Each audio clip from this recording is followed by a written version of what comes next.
Welcome back. Right, ఇక విజయశేఖర రెడ్డి గారితో మాట్లాడదాం. విజయశేఖర రెడ్డి గారు, మీ కూటమి ఎంపీ లింగంనేని రమేష్ గారి కుమారుడు చేసినటువంటి రోడ్డు యాక్సిడెంట్ మీద ఆయన్ని తప్పించాలని ప్రయత్నం చేశారని, దాదాపు 3 రోజుల పాటు మీడియాను కూడా మేనేజ్ చేశారని, సోషల్ మీడియాని మేనేజ్ చేశారని, పోలీసులను మేనేజ్ చేశారని నెటిజన్లు నిన్నటి నుంచి కూడా ట్విట్టర్ ఓపెన్ చేసిన, ఫేస్బుక్ ఓపెన్ చేసిన, ఇంకా మీ అపోజిషన్ పార్టీలు అయితే చాలా దారుణంగా ట్రోల్ చేస్తా ఉన్నారు. ఏం చెప్తారు సార్? విజయశేఖర రెడ్డి గారు, మీ వీడియో ఆఫ్లో ఉందో ఒకసారి ఆన్ చేయండి.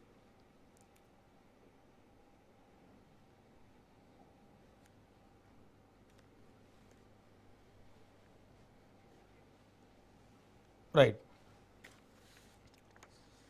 రామారావు గారు మీరేం చెప్తారు అంశం మీద?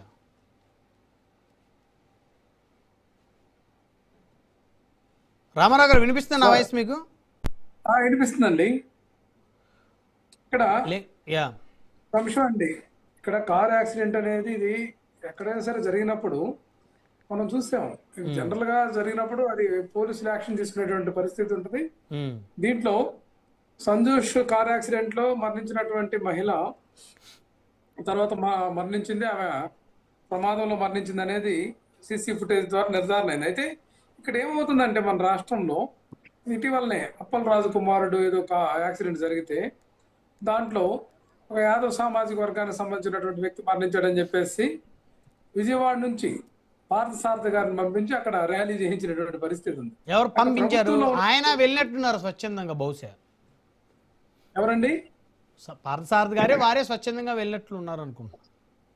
స్వచ్ఛందంగా ఎందుకు వెళ్తారు సార్? ఆయనకేం సంబంధం సార్? ప్రభుత్వంలో ఉన్నటువంటి మంత్రి స్వచ్ఛందంగా వెళ్ళేదేంటి సార్? సరే, ఆయన సామాజిక వర్గాన్ని వెళ్ళి ఉండకూడదా? ఎక్కడ సార్? ఇక్కడ బాపట్ల జిల్లా పెదగంజాం ఆ గ్రామం అనమాట. అది దత్తత గ్రామం సార్, ముఖ్యమంత్రి గారి దత్తత గ్రామం. అక్కడ యాదవులను తన్నారు సార్. గొర్రెల కాపర్ల యాదవులను కొడితే, నానా దుర్భాషలాడితే ఈ రోజు గతి లేదు. వాళ్ళు యాదవులే కదా. నేను అదే కంపారిజన్ చేస్తుంది. శ్రీకాకుళం జిల్లాకు సంబంధించి లేకపోతే విశాఖపట్నానికి సంబంధించి జరిగినటువంటి సంఘటనకి దాదాపు 400 కిలోమీటర్లు వెళ్ళారే. బాపట్ల జిల్లాకి ఇన్ఛార్జి మంత్రి ప్రస్తుతం ఆయన పార్థసారథి గారు. ఖచ్చితంగా ప్రభుత్వం చేయిస్తున్నటువంటి విధానాలు ఈ విధంగా ఉన్నాయే తప్ప ఇది మార్చుకోవాల్సినటువంటి ఆవశ్యకత ఉంది. చంద్రబాబు నాయుడు గారు కానీ ఆయన అనుయాయులు కానీ ఈ టైప్ ఆఫ్ ఎపిసోడ్స్ రాకుండా చూడాలి. అట్లాగే ఇక్కడ బాపట్ల జిల్లా నేను చెప్పేటటువంటి జలగంజాం మండలం పెదగంజాంలో గొర్రెల కాపర్లు ఏదుమూడు వెళ్తే అక్కడ పొలాల్లో వేసవికాలం మనకు తెలిసిందే కదండి, ఏమి ఉండదు. అతనికి సంబంధం లేకపోయినా కూడా కేవలం ద్వేషపూరితమైనటువంటి విధానంతో తన పంట పొలానికి పెంట కట్టలేదనేటువంటి అంశంతో గొర్రెల కాపర్లని 3 దఫాలకు చితకబాదారు. ఈదుమూడి గ్రామానికి వాళ్ళు డబ్బుల కోసం వెళ్తే చూయించుకోవడానికి వైద్యం కోసం ఏదైతే తమ రైతు దగ్గరికి వెళ్తే అక్కడ మళ్ళీ తెలుగుదేశం పార్టీ కార్యాలయం ముందు పట్టుకొని మరలా చొక్కాలు చించి కొట్టినటువంటి సందర్భం ఉంటే ఈ రోజు కూడా పట్టించుకోలేదు. ఏదైతే దెబ్బలు తిన్నారో వాళ్ళ మీదనే కేసులు పెట్టి వాళ్ళ లోపలేయాలని చెప్పేసి పోలీసులు తిరుగుతున్నటువంటి విషయం ఉన్నా కూడా ఆ జిల్లాకి ఇన్ఛార్జి మంత్రిగా ఉన్నటువంటి పార్థసారథి గారు నేటి వరకు పట్టించుకున్నటువంటి పరిస్థితి లేదు. ఇక్కడ నేనేమంటున్నానంటే, ఆయన మీద ఒత్తిడి చేసినందువల్లనే ఖచ్చితంగా వైజాగ్ వెళ్ళి అక్కడ ఏదైతే అప్పలరాజు కుమారుడు చేసినటువంటి యాక్సిడెంట్ లో చనిపోయినటువంటి వాళ్ళకి మద్దతుగా ర్యాలీ తీసి అది రాజకీయ కోణంలో చేయాల్సినటువంటి ఆవశ్యకత ఎందుకండి? ఈ ప్రభుత్వానికి అంత ఇంట్రెస్ట్ ఏంటి? ఇప్పుడు ఇలా సంజూష్ మీద మేము కూడా ర్యాలీ తీయాలన్నా, లేకపోతే విపక్షాలు ర్యాలీ తీయాలన్నా? ఇక్కడ యాక్సిడెంట్స్ జరిగినప్పుడు సహేతుకంగా సంయమనం పాటించాల్సినటువంటి పరిస్థితి ఉంటే ప్రభుత్వంలో ఉన్నటువంటి వాళ్ళే ఇటువంటి క్షుద్ర రాజకీయాలకి తెరదీస్తున్నటువంటి పరిస్థితి ఉంది.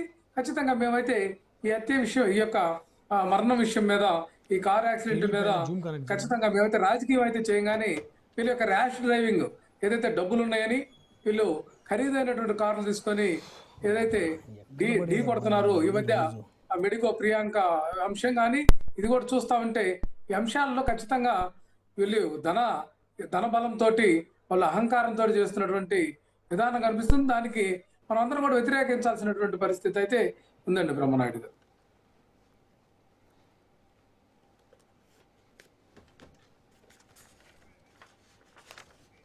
రామారావు గారు సార్ చెప్పండి. ఇప్పుడు ఇప్పుడు లింగంనేని రమేష్ గారి కుమారుడు వ్యవహారం మీద ఏం చెప్తారు? వైసీపీ స్టాండ్ ఏంటి? ఖచ్చితంగా అండి. ఇక్కడ వాళ్ళు కావాలని చెప్పేసి ఖరీదైనటువంటి కార్లతో విలాసాలకు అలవాటు పడి ఉమ్, అక్కడ ర్యాష్ డ్రైవింగ్ చేశారనేది అర్థమవుతుంది మనకి. అది కూడా సీసీ ఫుటేజ్ లో క్లియర్ గా అయింది. అయితే దీంట్లో మద్యం సేవించాడా, మత్తు పానీయాలు సేవించాడు అనేది ఆ రిపోర్ట్స్ క్లియర్ కట్ గా వస్తే గానీ వాళ్ళ దాంట్లో ఇంకా లోతుగా మనకు తెలియాల్సినటువంటి అవసరం ఉంది.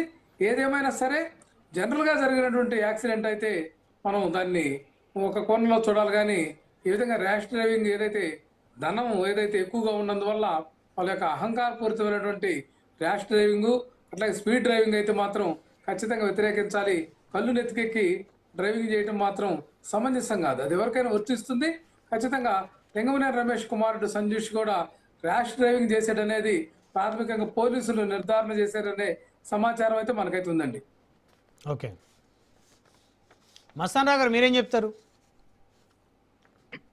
సార్ మొన్న మనం 4 రోజుల క్రితం డిబేట్ లో కూడా ఇది మాట్లాడటం జరిగింది. ఆ రోజున్న సమాచారం ఉమ్, అయితే ఇప్పుడు ఏంటంటే నేను